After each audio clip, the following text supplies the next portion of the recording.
Sunday Night Production. Faut-il aimer souffrir pour aimer courir ? Dans cette capsule, nous allons nous intéresser à la douleur, à la blessure en course à pied. Est-elle indispensable ? Est-elle obligatoire ou peut-on tout à fait s'en prémunir ? Eh bien, c'est ce que nous allons voir aujourd'hui avec l'aide de Blaise Dubois. C'est parti. Bienvenue sur le podcast Dans la tête d'un coureur, l'émission de toutes celles et ceux qui aiment courir. Trail, route, piste ou encore triathlon, chaque lundi, venez améliorer vos connaissances sur l'entraînement, l'alimentation et la préparation mentale du coureur tout en vous amusant. Bonne écoute. Bonjour à toutes, bonjour à tous, soyez les bienvenus sur le podcast Dans la tête d'un coureur pour notre nouvelle capsule réalisée en collaboration avec la clinique du coureur. Pendant un mois, chaque vendredi, nous allons vous aider à courir intelligemment et aujourd'hui, nous nous concentrons sur un aspect crucial de la course à pied, souvent négligé. Comment comprendre, gérer et éviter la douleur, car bien que la course à pied soit une activité bénéfique pour la santé, elle peut parfois malheureusement entraîner des douleurs qui peuvent inquiéter, voire pénaliser les coureurs dans leur pratique de leur passion. Alors quelles sont les causes principales des douleurs en course à pied ? Comment peut-on les prévenir et les gérer efficacement pour courir sans souffrir ? Eh bien, dans cet épisode, nous allons justement explorer toutes ces questions pour courir sans risque. Et pour nous aider à dire adieu aux pépins physiques, j'ai le plaisir d'accueillir Blaise Dubois, physiothérapeute du sport et fondateur de la clinique du coureur. Salut Blaise, comment ça va ? Est-ce que tu as profité de ton passage à Paris pour goûter au plaisir de la capitale comme, ces brasseries, ces monuments ? Tu as fait un peu de tourisme ? Tu nous as dit hier que tu avais couru. Est-ce que tu as fait un peu de tourisme de Paris ou tu connais bien peut-être la ville ? Je connais pas super bien la ville, mais oui, j'ai couru. Je suis allé dans le bois de Boulogne. C'était génial, c'était super beau. Je suis arrivé il y a seulement 2 jours, donc puis j'ai donné déjà des conférences et tout, donc j'ai pas eu le temps de beaucoup explorer. Demain et après-demain, c'est 2 gros jours où je compte aller courir dans la ville un petit peu plus, mais voilà. Mais j'ai goûté à vos chocolatines ou pain au chocolat, je sais pas comment. On va pas rentrer dans ce débat aujourd'hui parce qu'on ouais. on va s'attirer toutes les foudres des réseaux sociaux, donc on va dire les 2 expressions. Alors Blaise, aujourd'hui, on va parler de la douleur et on va pas se mentir, pour beaucoup de coureurs, la douleur, elle est souvent perçue comme une gêne, comme un obstacle à notre pratique. Pourtant, elle a certainement un rôle plus complexe et peut-être même une utilité. Est-ce que tu pourrais nous expliquer les fondements physiologiques de la douleur et surtout son véritable rôle ? Alors la douleur, c'est un signal qu'on a pour éviter une gestuelle, une posture, quelque chose qui fait mal. Donc, la douleur est essentielle. Je viens de marcher sur un caillou, je viens de me blesser, en fin de compte, la plante du pied. Et à partir de ce moment-là, je vais essayer d'éviter, le temps que ça guérisse, de mettre de la charge sur un tissu qui est en souffrance, un tissu qui est irrité, inflammé. Et la douleur est le signal, justement, pour éviter cette pression que je vais mettre sur le tissu en souffrance. Donc, c'est essentiel. Et dans une phase aiguë, la douleur, c'est quelque chose de génial. C'est quelque chose qu'il ne faut pas inhiber, c'est quelque chose qu'il faut écouter. Et quand je dis pas inhiber, c'est pas nécessairement de l'étouffer avec une médication, avec différentes choses. Donc, voilà. Donc, c'est neutre, c'est ni positif ni négatif, c'est simplement un signal que notre corps nous envoie pour nous dire il y a quelque chose qui ne va pas. Exactement. Alors, après, encore faut-il pouvoir bien comprendre et interpréter ce que notre corps essaye de nous dire à travers cette douleur. D'ailleurs, il existe un système de notation, je crois, ou peut-être d'autres outils que les coureurs peuvent utiliser justement pour évaluer leur douleur de manière fiable. Je me souviens aussi d'une étude norvégienne, je crois, qui expliquait que l'activité physique peut aussi augmenter notre tolérance à la douleur, ce qui peut du coup peut-être compliquer aussi son évaluation. Est-ce que tu peux nous éclairer peut-être sur les pièges à éviter lorsqu'on tente de comprendre et de mesurer la fiabilité de la douleur ? Toi, j'imagine que dans le sport, tu dois être confronté des fois à des personnes qui ont peut-être du mal à bien expliquer ce qu'ils ressentent. Oui, alors il y a beaucoup de choses. Tu m'as posé beaucoup de questions là. La première, c'est qu'effectivement, on peut quantifier la douleur avec l'échelle visuelle analogue qu'on utilise en physiothérapie, c'est-à-dire est-ce que tu arrives à coter ta douleur entre 0 et 10 ? 10, je te coupe une main, 0, tu n'as pas de douleur. Comment tu la situes ? Et effectivement, il y a des subtilités. J'arrive du Kenya. Il y a un mois, j'étais au Kenya et je pose la question à des athlètes de haut niveau. Est-ce que tu arrives, parce que je les évaluais pour pouvoir les orienter, et ta douleur est à combien sur 10? Et la réponse était OK. Donc, il y a certainement aussi des manières d'interpréter la douleur qui sont différentes d'une population à l'autre, d'un individu à l'autre. Mais cette échelle visuelle analogue sur 10 est quand même notre meilleure mesure qu'on peut avoir pour essayer de quantifier une douleur. Après, quantifier une douleur ponctuelle, c'est une chose, mais savoir comment cette douleur-là va évoluer et dans quelle mesure il n'y a pas juste une quantité de douleur, mais une irritabilité de la douleur, c'est une autre chose qui est encore plus importante. C'est-à-dire, je peux courir, je provoque de la douleur, mais après ça, j'ai plus mal du tout. Le lendemain, je suis capable de refaire le même entraînement sans problème. À partir de ce moment-là, je ne suis pas irritable. Je pourrais avoir une douleur, par contre, qui peut être très faible, donc seulement 1, 2 sur 10, par exemple. Mais cette douleur-là persiste par la suite. Le lendemain, je sens que si je cours, je vais l'exacerber. À partir de ce moment-là, c'est une douleur qui est irritable et même si elle est faible, elle est problématique. C'est intéressant ce que tu dis. Alors, c'est vrai qu'il y a aussi une dimension un peu culturelle et aussi sociétale de notre rapport à la douleur. Et on entend souvent des coureurs, notamment des coureurs d'endurance et d'ultra-endurance, dire « avoir mal, j'aime ça ». Mais comment est-ce qu'on peut justement interpréter ce rapport à la douleur en tant que coureur est-ce que les coureurs à pied sont peut-être des masochistes? Alors, on peut se poser la question et voilà justement de l'acceptation de la douleur et comment est-ce qu'on peut... l'image qu'on peut avoir de ça, c'est peut-être philosophique, mais toi, quel regard tu portes par rapport à ça, ce côté d'aimer avoir mal en sport? Ouais, alors il faut quand même faire la différence parce que moi, j'étais un coureur de 800 mètres, il me semble que toi aussi, hein? J'ai fait un peu de piste, mais pas de 800. Ouais. Alors, en 800 mètres, tu as mal assez tôt et beaucoup. Tu es en acidose métabolique rapidement, tu as mal à la tête quand tu finis, ton corps te fait mal c'est une sorte de souffrance ponctuelle interne. À différencier d'une douleur de tendon qui apparaît après un entraînement. De la même manière qu'un ultra-trail, après 6 heures de course, des fois, il peut commencer à avoir mal un peu partout. On est dans des douleurs qui sont des douleurs, on va dire, centrales, neurogéniques, neurologiques, mais qui sont à différencier d'une douleur tissulaire parce que j'ai exagéré puis qu'un tissu devient en inflammation et qu'il devient blessé progressivement. Donc, on va vraiment faire la différence. Et quand on dit les coureurs aiment ça souffrir et avoir mal, on fait la différence entre une souffrance, une douleur qui est physiologique, on va dire, versus une douleur tissulaire d'inflammation ou d'irritation ou de blessure franche. Alors, j'aimerais vraiment rebondir sur ce que tu dis parce que là, tu mets le doigt sur quelque chose de très intéressant. Alors, tu étais coureur de 800 mètres, donc tu sais que quand on fait de la piste, quand on charge aussi un peu l'entraînement, c'est normal aussi d'avoir, entre guillemets, en tout cas, on accepte d'avoir des petits douleurs à la hanche, aux muscles des fessiers, des petites douleurs chroniques comme ça qui peuvent apparaître et qui sont pas rares. Hein. Beaucoup de sportifs en période de charge ont appris à vivre ces douleurs. Mais comment est-ce qu'on peut distinguer une gêne, quelque chose qui est de l'ordre du normal dans sa pratique de la course à pied, à attention, il y a quelque chose de grave? Parce que des fois, on ne sait pas. Puis il y a aussi le déni qui rentre en jeu. Ouais. On a envie de croire que c'est pas grand-chose. Moi, je te donne un exemple. J'ai déjà couru en fait avec ce que je pensais être des contractures en période de reprise. J'avais arrêté après le Covid. J'ai repris après le Covid. Où alors tu sais, en France, on avait été, je vais pas dire enfermés, mais on avait été un peu mis entre quatre murs. Et du coup, j'ai repris à courir. Et ce que je pensais être des simples courbatures dues à la reprise était en fait une déchirure musculaire. Et même moi, qui avais quand même une bonne connaissance de mon corps, des fois, c'est dur d'évaluer ce qui peut être grave de ce qui ne peut pas l'être. Ouais. Alors, il y a 2-3 choses là-dedans. D'abord, il faut savoir que le coureur a des processus internes d'analgésie pour qu'il ne sente pas trop les douleurs. Parce que finalement, c'est des mécanismes de survie. On veut s'assurer de pouvoir continuer de courir. Donc, on produit des endocannabinoïdes. Et ce que ça fait finalement, c'est que c'est des suppresseurs de douleur. On sent moins la douleur quand on fait de la course à pied. La course à pied est même une thérapeutique pour les douleurs chroniques. C'est-à-dire que moi, je fais courir ou je fais faire du cardio à des gens pour leur produire des endocannabinoïdes pour qu'ils gèrent mieux leurs douleurs persistantes parce qu'ils ont eu un dommage quelconque à un moment donné, puis ils ont sensibilisé leur système nerveux, puis leur cerveau, finalement, interprète de la douleur chronique. Donc ça, c'est déjà une chose.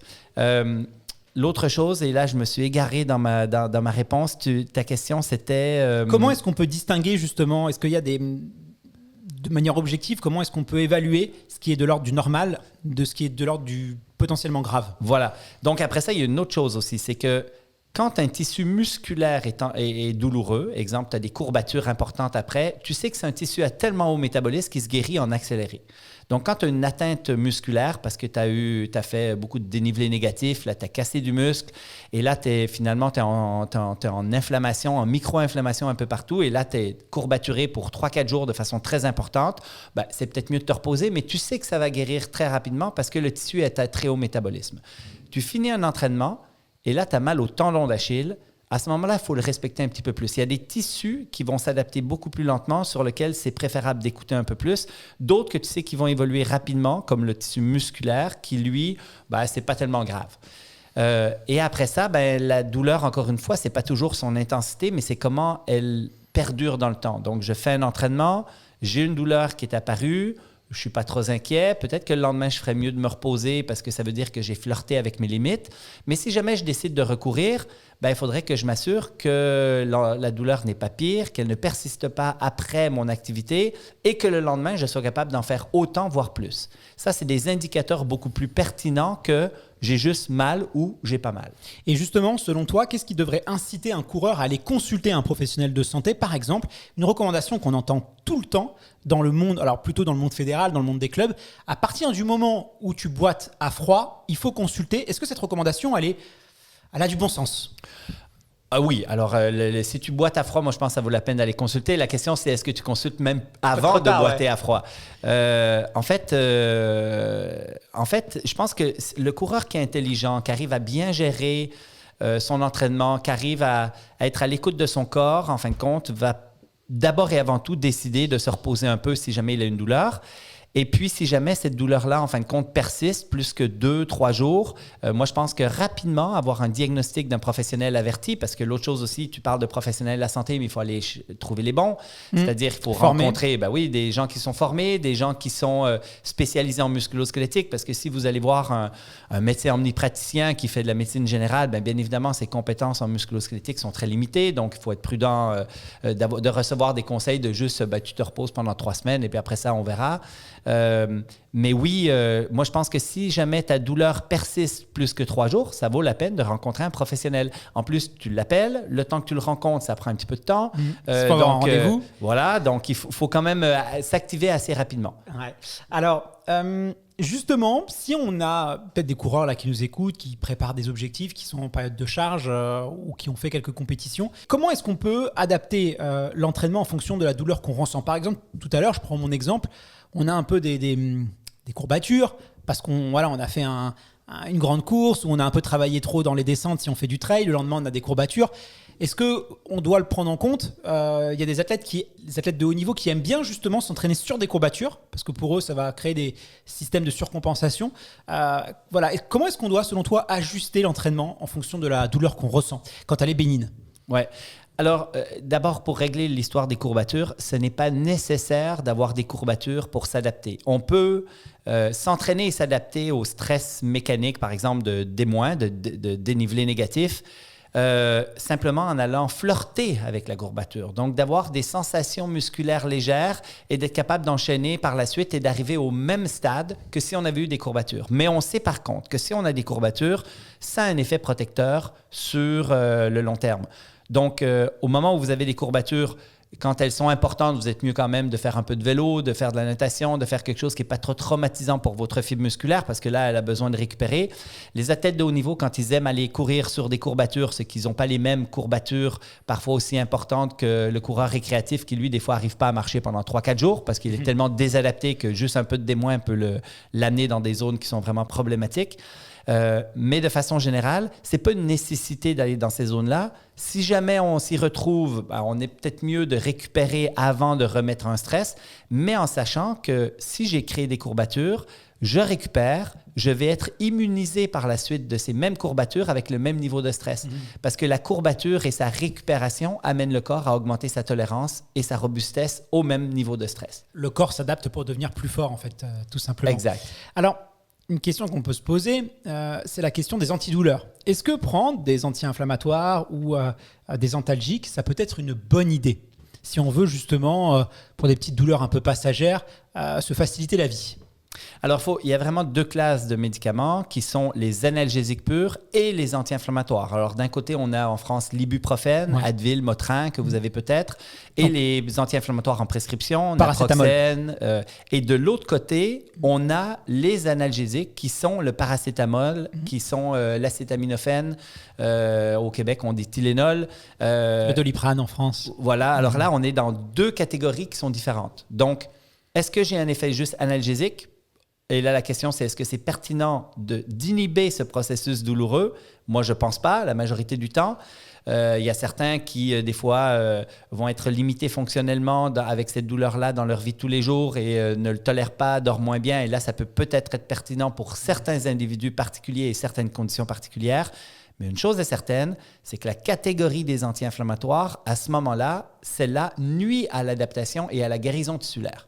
Donc, vous faites un entraînement d'1 heure, vous avez des petites courbatures, vous prenez un anti-inflammatoire, c'est comme si votre effet d'entraînement va être que de 20 minutes. C'est-à-dire que vous empêchez les adaptations optimales. Vous prenez des anti-inflammatoires, vous allez réduire votre niveau de courbature, mais vous ne serez pas immunisé 2 semaines plus tard avec un même niveau de stress. C'est marrant parce que ça, et notamment dans le trail, alors ça pose des questions éthiques, mais bon, ces médicaments sont vendus en libre-service, mais c'est pas rare de trouver des trailers avec des Advil, des anti-inflammatoires en se disant je vais prendre ça, donc ça, si c'est un peu dur, je prends 2-3 médicaments. Donc là, ce que tu nous dis, c'est que c'est contre-productif, quoi. C'est clairement contre-productif, mais si jamais on le fait en compétition, et les études nous montrent que c'est à peu près 90% des coureurs qui consomment des anti-inflammatoires à chaque année, et c'est 50% qui les consomment pendant la compétition. Et si vous allez à l'UTMB, par exemple, c'est considéré comme du doping, c'est proscrit. Il faut absolument les éviter, mais on demande aux coureurs de les éviter d'abord et avant tout parce que pendant une compétition, surtout en trail, ultra-trail et en marathon, c'est dangereux. On tue aux États-Unis 16 000 personnes avec la prise d'anti-inflammatoires en vente libre ou en prescription. On a 110 000 hospitalisations pour ces médicaments-là qui sont problématiques sur plein de facteurs. Mais si on combine l'anti-inflammatoire à un sport d'endurance, le risque de faire de l'hyponatrémie, de faire des problématiques de santé graves augmente de façon importante. Donc, il faut vraiment, non seulement pour sa santé, essayer de les éviter, mais en plus, moi, ce que j'aime dire aux coureurs, c'est que quand tu prends des anti-inflammatoires, tu n'as pas ton effet d'entraînement. Tu as fait 1 heure, c'est comme si tu as couru 20 minutes. Donc, on vient anéantir en fait ce processus de reconstruction que tu nous disais tout à l'heure. C'est comme notre corps, c'est des petits ouvriers, il le met en travaux en fait, le corps pour le réparer et le renforcer. Et l'anti-inflammatoire va venir un peu empêcher ces travaux-là sur notre corps pour vulgariser. Exactement. Et en plus, il empêche aussi les adaptations physiologiques. Donc, il y a des enzymes qui travaillent moins bien. Et là, ta physiologie ne s'adapte pas de la même manière. Donc, on oublie. Alors, c'est vrai que nous, en France, on a plutôt la culture du paracétamol plutôt que la culture de l'ibuprofène, contrairement aux pays d'Amérique du Nord. Après, le paracétamol, il y a aussi des problèmes du foie parce que ça atteint quand même beaucoup le foie. Et tu disais, c'est vrai que et même moi le premier, c'est vrai qu'il y a un peu, parce que ça a été renforcé notamment par la publicité où on voit les mamans qui soignent un peu avec ce qu'on appelle l'OTC, donc c'est tous les médicaments vendus sans ordonnance, où on voit, tiens, la maman, on a un peu transformé la maman en un peu médecin, quoi. La publicité nous a vendu ça, l'enfant qui a mal, tiens, la maman qui va donner un petit Doliprane, qui a donné du Vicks, voilà, montrer. Et donc on a un peu transformé les mamans par la publicité en docteurs, et du coup c'est vrai que dès qu'on a quelque chose, en grandissant, on prend ce réflexe. Tiens, j'ai un petit peu mal au ventre, tiens, j'ai un petit peu truc, tout de suite, le réflexe médicamenteux, c'est, sans dire que c'est très grave, mais c'est quand même, on peut remettre en question ça. Et on est vraiment dans un ère où la douleur est pas acceptée, en fin de compte. On fait vraiment tout pour la limiter au maximum. Et moi, j'ai grandi sur une ferme. À chaque été, il y a quelqu'un qui se cassait quelque chose, qui faisait une entorse. À chaque année, il y avait quelque chose qui se passait sur une ferme où tu es physique, c'est normal. Quand on grandit à la ville et qu'on est dans un mode beaucoup plus de protection, souvent on arrive à l'âge adulte et on n'a pas d'expérience de douleur très, très prononcée. Et moi, je pense que ça fait des systèmes nerveux qui sont beaucoup moins résilients et qui sont beaucoup plus à risque de développer des douleurs chroniques. Alors justement, on va laisser les médicamenteux de côté parce que là maintenant, on sait à quoi s'en tenir. Mais il y a d'autres méthodes non médicamenteuses qui peuvent soi-disant aider à soulager, améliorer en tout cas ce processus de guérison. C'est le froid, notamment comme les bains froids, la cryothérapie. Il y a aussi la compression. Qu'est-ce que tu penses de ces méthodes ? Est-ce qu'elles sont efficaces, intéressantes ? Alors, souvent, par rapport à la douleur, elles peuvent être efficaces chez certains individus. Je pense à la glace, entre autres. La seule chose, c'est qu'on se questionne actuellement d'un point de vue scientifique si mettre de la glace sur une blessure, c'est une bonne chose. Parce que la glace, si elle a un effet anti-inflammatoire, même léger, et certainement plus léger que les anti-inflammatoires qui vont couper la cascade inflammatoire dans son processus chimique et non pas juste de façon avec une application externe, on pense que la glace actuellement pourrait nuire à l'adaptation tissulaire aussi. Donc, sincèrement, avec les coureurs, encore une fois, je ne recommande ni anti-inflammatoire la majorité du temps, ni glace. à moins d'avoir des douleurs, encore une fois, qui te rendent non fonctionnel, qui t'empêchent de dormir et que là, tu as un outil qui a des effets quand même mineurs sur la santé en tant que telle et que tu peux utiliser qui ne coûte rien. Mais c'est vrai que la cryothérapie, la glace, ça a été très utilisé dans le milieu de l'athlétisme. On le voit sur les pistes d'athlétisme aux États-Unis, il y a toujours, dès que les athlètes, la Diamond League, ils ont un peu le bain, mais parce qu'aussi, il y a l'enchaînement des compétitions. Donc c'est aussi un moyen qu'on a trouvé parce que tu as des athlètes qui font du 800 mètres, l'été ils enchaînent les compétitions, il y a moins de périodes d'entraînement, ils s'entraînent surtout l'hiver et l'été voilà c'est la compète et donc ils cherchent à ça pour un peu en tout cas duper, mais c'était vraiment fait dans un processus d'enchaînement des compétitions et là ça peut être pertinent et pas après un marathon. Des fois on voit après un marathon des offres cryothérapie, profitez, vous avez ils viennent un peu prospecter les coureurs. Alors que là, il vaut mieux laisser le processus naturel se faire plutôt que l'inhiber. Oui. Et puis quand tu parles par exemple, aux États-Unis où tu as une fin de semaine de compétition où tu vas enchaîner des courses de qualif, puis tu fais, exemple, universitaire, tu vas faire 600, 1000, 1500. Hein? Et là, tu enchaînes des courses. Là, ça pourrait être pertinent pour une récupération autant psychologique que physiologique de, par exemple, prendre un bain de glace. Bien évidemment, reset, un peu le côté reset, quoi. Oui, puis l'autre chose aussi, c'est qu'il faut que si tu veux l'utiliser en compétition, que tu l'aies vécu au préalable pour être sûr que pour toi, ça fonctionne bien. Mais on va faire de la périodisation des modalités de récupération. C'est-à-dire qu'on va éviter de faire, par exemple, un bain de glace tous les mercredis après l'entraînement de piste. Parce que là, non seulement on s'habitue, mais on empêche les adaptations optimales. Donc, dans le in-season, je ne veux pas faire trop de bain de glace parce que je veux m'adapter. Mais quand je suis en compétition puis que là, je suis dans une fin de semaine où je ne cherche plus l'adaptation puis je veux juste récupérer plus rapidement, autant psychologiquement que physiologiquement, là, ça pourrait être pertinent. Alors, Blaise, on a discuté un peu de comment gérer cette douleur, comment la percevoir, comment mieux aussi l'appréhender. Maintenant, on va peut-être parler un peu de prévention. Comment est-ce qu'on peut l'éviter ? Comment est-ce qu'on peut éviter, si on a une séance de piste, si on a une séance de descente un peu hardcore, comment est-ce qu'on peut éviter l'apparition de ces douleurs ? Par exemple, l'échauffement, les gammes, est-ce qu'elles sont importantes ? Aussi pour ça, elles peuvent avoir peut-être un rôle pour minimiser les risques de douleur. Est-ce que c'est utile, intéressant ? C'est quoi ton avis par rapport à ça ? Alors, la première chose qu'il faut faire pour éviter des douleurs, c'est de bien quantifier son stress mécanique. De toujours savoir que ce qu'on va faire comme entraînement n'est pas beaucoup plus que ce qu'on avait l'habitude de faire. Parce que c'est là qu'on va se blesser, c'est là qu'on va créer des douleurs, des courbatures et autres. Oui, mais quand on part de quelqu'un, par exemple, qui fait sa première séance de descente l'hiver, ou quelqu'un qui reprend la musculation, tu le sais en musculation, quelqu'un même quand tu le fais travailler quasiment qu'avec le poids des barres, mécaniquement, dès qu'il y a une toute petite sollicitation musculaire d'un muscle qui n'a jamais été sollicité, à partir du moment où tu le sollicites, il va avoir des courbatures. Adaptations. Voilà. Donc sur certaines populations, c'est très compliqué d'être inévitable. Sur des gens très sédentaires, c'est quasiment impossible, même en alternant marche-course, de leur éviter quelques petites courbatures. Alors, au moment où on a la courbature, ça veut dire qu'on flirte avec notre maximum de capacité. Et ça veut dire qu'on s'expose un petit peu. Donc, on peut aller jouer avec cette zone-là, mais il faut être vraiment à l'écoute. Et puis, on a besoin de récupération par la suite. Mais il y a toujours la possibilité d'y aller suffisamment graduellement pour toujours flirter, mais sans être courbaturé avec ces stresseurs qui finalement sont dans des dosages qui sont acceptables et que le corps finalement, et là je vais prendre l'exemple du dénivelé, c'est sûr que si tu dis, bon je vis à Paris, puis là la fin de semaine je vais à la montagne et que là je me tape 1000 mètres de dénivelé, là c'est certain que tu vas être courbaturé. La question c'est est-ce que tu as la possibilité de faire des 50 mètres, des 100 mètres, des 150 mètres, des 200 mètres de dénivelé progressivement ici dans ton terrain avant d'arriver à la montagne et d'avoir augmenté graduellement ton processus. Donc, tout est une question de quantification du stress mécanique. Après, tu as parlé d'échauffement. C'est sûr qu'augmenter sa température avant une activité où on va faire de la force-vitesse ou quoi que ce soit, c'est une excellente chose. Et ça va clairement nous aider à mieux tolérer la charge. Les gammes? Les gammes, en fin de compte, sont quand même des stresseurs en soi qui sont importants, mais pratiquer des gammes durant une saison est une très bonne manière d'augmenter la robustesse et la solidité de ton corps parce que les gammes sont très stressantes, entre autres sur la chaîne postérieure avec mollet-pied. Donc, faire des gammes, par exemple, c'est une bonne manière d'augmenter sa tolérance qui fait en sorte que le jour où tu vas faire du dénivelé ou de la vitesse ou quoi que ce soit d'autre, les gammes vont t'avoir un peu protégé. Mais les gammes juste avant un entraînement, par exemple, de vitesse, ne feront pas que tu vas être moins courbaturé pendant ton entraînement de vitesse. C'est un stress supplémentaire. Il faut que tu y sois adapté. Si moi, je prends un récréatif... C'est pas l'utilité, d'accord. Si je prends un récréatif puis que j'ai dit, écoute, on va faire un entraînement de vitesse aujourd'hui puis on rajoute des gammes pour t'aider, je fais juste rajouter du stress. Et dans le trail, parce que c'est vrai que les gammes, c'est encore une fois, c'est très Track and field, c'est très attelé.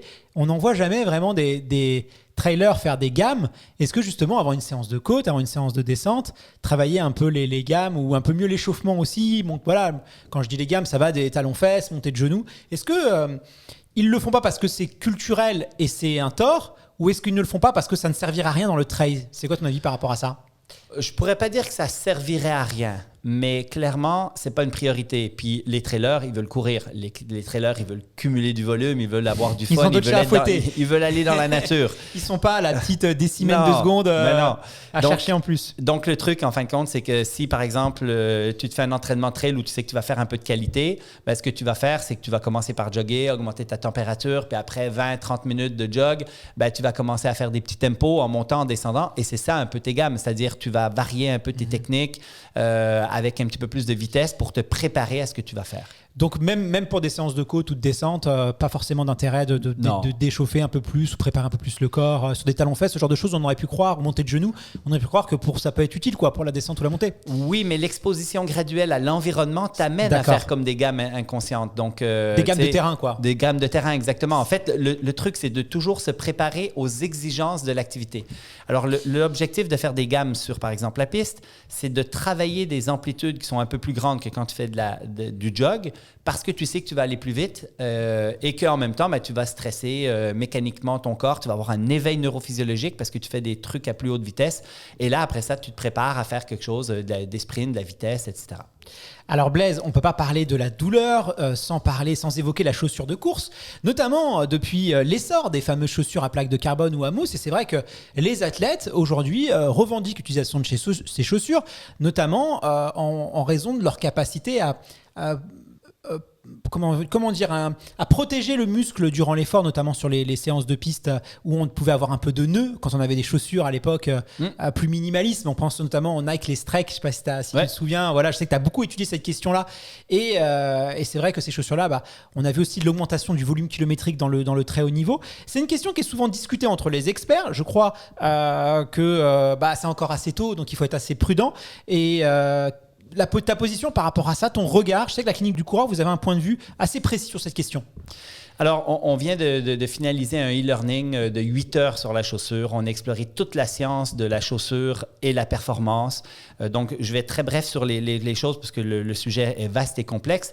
Mais d'abord, on parle de plaques de carbone. On devrait arrêter de parler de plaques de carbone et de parler de chaussures nouvelle génération à foam épais et léger parce que la plaque de carbone ne change absolument rien. Ça, c'est la première chose. Alors, c'est même plus du carbone maintenant dans 90% des cas. Oui, c'est des tiges de plastique ou des tiges de carbone. Ils ont trouvé des matériaux moins chers. Ouais, voilà. On fait pas de petites économies. Donc, mais la rigidité de la chaussure change très peu aussi au niveau de la performance. En fait, quand tu parles d'utilisation de la chaussure par rapport, par exemple, aux courbatures et à la tolérance au stress mécanique, il faut savoir que ce qui est le plus stressant, c'est de changer d'habitude. Donc, si tu t'entraînes avec des chaussures, on va dire maximalistes, absorbantes, et que le jour de ta compétition en marathon, comme l'ancienne génération, tu portes des chaussures, on va dire moyen-malistes, qui étaient la Adios, par exemple, de Adidas dans le temps, sur lequel Hailey a fait ses records du monde, et Denis Kimetto aussi. C'était des chaussures à 230 grammes, à peu près 240 grammes, mais qui était moyen maliste. On ne pouvait pas aller dans du trop minimaliste, trop mince, parce que sinon, on sortait complètement démoli, mais on s'entraînait quand même avec des grosses chaussures. Et là, il y a un réel avantage de ne pas changer ses habitudes et d'avoir maintenant des chaussures qui sont beaucoup plus légères. 140 grammes pour la nouvelle Adidas, 180 grammes pour la Next de Nike. Donc, on a des chaussures plus légères, mais qui sont aussi maximalistes dans la rigidité, dans l'épaisseur, dans le drop, que les chaussures d'entraînement. Donc, on a des variabilités de chaussures qui sont beaucoup moindres au niveau de ce que ça amène sur le corps, mais avec une légèreté qui est très intéressante pour la compétition. Donc, c'est tout à fait compréhensible aujourd'hui que les coureurs nous disent, quand je cours avec ces chaussures-là, je finis mon marathon puis je suis moins démoli que quand je le faisais avec mes chaussures qui étaient plus minces. Question principalement d'habitude. D'accord, hyper intéressant. Et si on met de côté un peu le haut niveau, le coureur amateur qui reprend un peu à courir l'été ou le 1er janvier, il va vouloir évidemment s'équiper. C'est une bonne chose. Hein. Voilà, parce qu'on voit encore trop souvent des gens courir avec des Converse à Paris, avec des chaussures pas adaptées. Donc, il va aller dans un magasin de sport et c'est vrai que naturellement, intuitivement, il va être attiré par des chaussures avec beaucoup d'amorti, avec un gros drop, parce que c'est un côté rassurant aussi de se dire je vais courir un peu sur des mousses. Et puis on voit aussi ces publicités où on nous met des grosses boules de mousse comme si on va courir sur des nuages, sur de la plume. C'est vrai que c'est vendeur et dans le cerveau ça va très très vite. Est-ce que c'est intelligent de penser comme ça? Est-ce que vraiment on va s'éviter les douleurs de reprise avec des chaussures très amorties? C'est quoi ton avis par rapport à ça?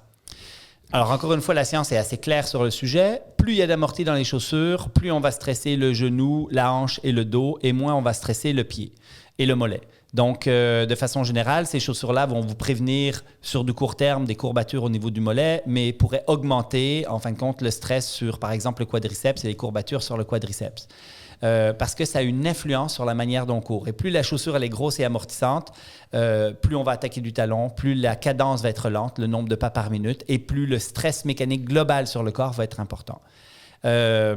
Tu parlais des Converse. Moi, j'aime bien les Converse. Je trouve ça beau.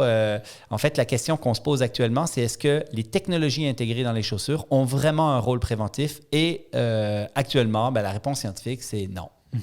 Oui, le meilleur moyen de se prémunir des blessures, c'est la progressivité, la charge d'entraînement. Et ça, on s'en sort pas. Toutes les excuses sont claires. C'est vraiment, la chaussure, ça a une part, mais c'est encore discuté et on ne sait pas trop encore la proportion.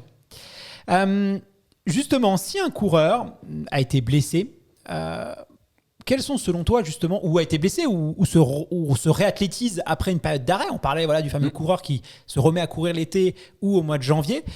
Quels seraient selon toi justement les bons protocoles pour pas faire d'erreur, pour ne pas trop s'abîmer? Parce que c'est vrai qu'on a tendance à vouloir, tiens, j'ai pas couru pendant 3 mois, je vais vouloir aller faire 10 km, tout de suite, reprendre la course à pied là où on l'avait laissé pour se prouver que finalement on est encore capable. Ouais. Quelles recommandations tu pourrais donner, toi, justement, dans cette période de réathlétisation qui est souvent sujet aux douleurs?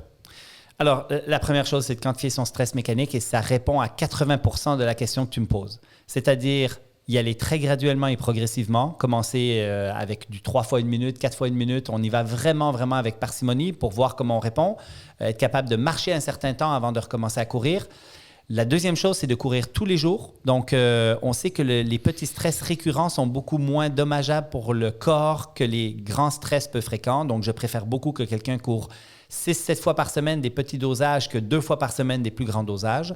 Et après ça, il y a toute la question de comment je peux, vu que je recommence la course à pied, intégrer, et là je parle du 20% qui est complémentaire à la quantification du stress mécanique, courir avec des techniques qui sont un peu plus protectrices, qui sont un peu moins dommageables. Et donc, de façon générale, mes conseils vont être, tu recommences la course à pied, tu cours avec des petits pas, tu fais peu de bruit et tu t'achètes une chaussure qui est très simple pour pas justement interférer avec ta technique de course.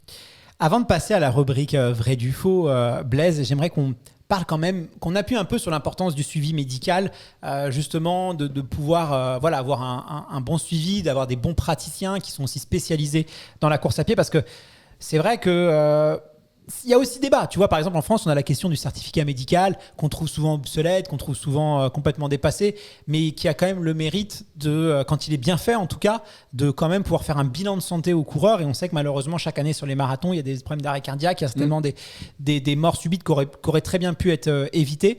Je sais qu'aussi au Québec, parce qu'il y a aussi une dimension culturelle, sur les ultra-trails en compétition, il y a des checks de contrôle. Donc pour expliquer un peu à nos auditeurs, sur les ultra-trails, on a pu suivre le Québec Mega Trail.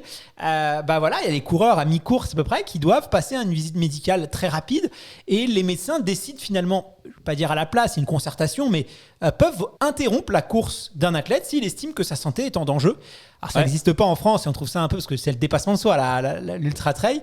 Mais quelle importance tu portes toi au suivi médical des coureurs? Est-ce qu'ils devraient quand même s'y intéresser et pas avoir le réflexe d'aller voir un professionnel de santé peut-être que quand... ça va pas depuis très longtemps même? Alors, il y a certainement plein de choses qu'on peut faire en prévention pour essayer d'éduquer les coureurs à prévenir les blessures de façon générale. Il y a certainement, et là je parle beaucoup du physiothérapeute qui va éduquer son coureur. Il y a certainement la consultation médicale pour s'assurer que sa santé cardiovasculaire est minimalement bonne pour pouvoir faire des défis, un marathon, etc. Parce que comme tu dis, c'est quand même un cas sur 100 000 à 200 000 qui décèdent dans des épreuves d'endurance. Ensuite, quand tu parles du Québec et en Amérique du Nord, en fin de compte, une des choses qui a été problématique à travers les années, c'est l'hyponatrémie. C'est les personnes qui boivent trop. Donc, une des choses qu'on a fait, c'est qu'on pèse les gens sur une balance pour regarder s'ils prennent du poids pendant leur épreuve. Et normalement, si tu ne perds pas de poids, c'est pas normal. Tu es supposé perdre 3, 5, 6% de ton poids de corps pendant une épreuve d'endurance, autant le marathon que durant un ultra-trail. Et si jamais tu as pris du poids ou tu restes à un poids identique, c'est probablement parce que tu bois un peu trop. Et si jamais associé à ça, tu as des symptômes d'étourdissement, de confusion, ou etc., ben, clairement, il est préférable de s'assurer que tu aies une duresse, que tu urines d'abord et que tu retrouves ta santé si c'est ça. Si jamais tu es en surchauffe, ben, c'est préférable de te refroidir. Il y a quand même 2-3 trucs qui, au niveau médical, peut justifier, en fin de compte, le fait de dire ben, c'est préférable que tu arrêtes ta course. Après, le dépassement de soi, je le comprends, mais tout le monde veut courir en sécurité quand même. Moi, je fais des ultras, pas pour m'exposer à mourir, mais bien évidemment pour avoir le plaisir d'avoir vécu quelque chose. Blaise, je connais ton goût pour démolir avec malice les idées reçues autour de la course à pied. Du coup, je te propose qu'on passe à notre rubrique Vrai du faux. Sur le thème justement de la blessure et de la douleur en course à pied, est-ce que tu es prêt à déconstruire quelques mythes avec nous ? Ben oui, certainement. C'est parti, jingle. C'est pas ça, c'est que c'est n'importe quoi. En vrai, la vérité, la vraie vérité. C'est faux. C'est vrai ou c'est faux, ça ? Franchement. Ouais, c'est pas faux. Bienvenue dans la rubrique Vrai du faux, et dans cette rubrique, avec Blaise Dubois de la clinique du coureur, eh bien on va déconstruire quelques mythes autour du running, et aujourd'hui on s'attaque à la blessure et la douleur en course à pied. Blaise, première question, tu vas voir que le but de cette chronique, c'est aussi de synthétiser tous nos échanges. Est-ce qu'il est normal d'avoir mal, d'avoir des douleurs après une course, vrai ou faux ? Faux. Tu peux développer un petit peu ? Alors, il ne faut pas avoir mal après une course. Il faut qu'on ait... on a produit d'abord des endocannabinoïdes qui nous ont déjà un peu supprimé les petits symptômes qu'on pourrait avoir. Quand on finit une course, on est supposé se sentir bien, heureux, bien dans notre corps. Et si jamais on a des petites douleurs musculaires de type un peu courbature, fatigue, c'est correct, ça peut passer. Vrai ou faux, la douleur au genou chez un coureur signifie toujours une dégradation du cartilage ? Ah, ça, c'est clairement faux. En fait, des douleurs, la dégradation du cartilage, qui est la chondromalacie ou l'arthrose, sont les stades avancés. Et en plus, on ne fait pas de corrélation entre la douleur et ce degré de dégénérescence en plus. Mais quand on a mal au genou, c'est d'abord et avant tout parce qu'on a mis trop de stress et il faut doser un peu. Et ça peut être simplement une petite irritation articulaire, un petit peu d'édème sous-chondral, mais sans très rarement, je devrais dire, en lien avec une dégénérescence tissulaire, articulaire. Vrai ou faux, courir avec une douleur musculaire ou articulaire légère et sans risque ? Alors, musculaire, je dirais oui, c'est sans risque. Articulaire, ben, ça dépend. Elle peut être légère, mais si jamais elle persiste et que le lendemain, elle est toujours là et qu'elle te limite dans ton entraînement, là, c'est embêtant. Vrai ou faux, la grande majorité des blessures sont principalement dues à un volume d'entraînement trop élevé ? Vrai pour le débutant, et j'oserais dire que chez le coureur un peu plus expérimenté, c'est pas tant le volume que l'intensité qui est le facteur qui blesse le plus. Vrai ou faux, courir change la structure du cartilage et peut prévenir l'arthrite ? Alors, l'arthrite, non, mais l'arthrose, oui. Le fait de courir augmente la densité, la qualité et l'épaisseur du cartilage. Les coureurs ont moins d'arthrose que les non-coureurs. Donc, courir ne défonce pas les genoux, parce que ça, c'est quelque chose que tous les coureurs ont entendu au moins une fois. Mais non. Ah, tu cours, tu vas avoir tes genoux à 50 ans. Ouais. Ça, c'est ce qu'on entend toujours. Hein. Non, en fait, la meilleure manière, si jamais vous avez quelqu'un qui est vulnérable à l'arthrose, parce que dans sa famille, il en a plein, parce qu'il s'est fait un croisé antérieur en jouant au foot, cette personne-là qui est plus vulnérable et qui est à risque de développer de l'arthrose devrait commencer la course. C'est la meilleure manière de le prévenir. Merci infiniment Blaise d'avoir répondu à toutes nos questions. Pour celles et ceux qui veulent aller plus loin, je rappelle le nom de ton ouvrage, La clinique du coureur. Santé par la course à pied. Santé par la course à pied, disponible chez tous les bons libraires. On se retrouve dès la semaine prochaine pour un nouvel épisode de cette capsule. Je te dis à très vite. Merci Guillaume.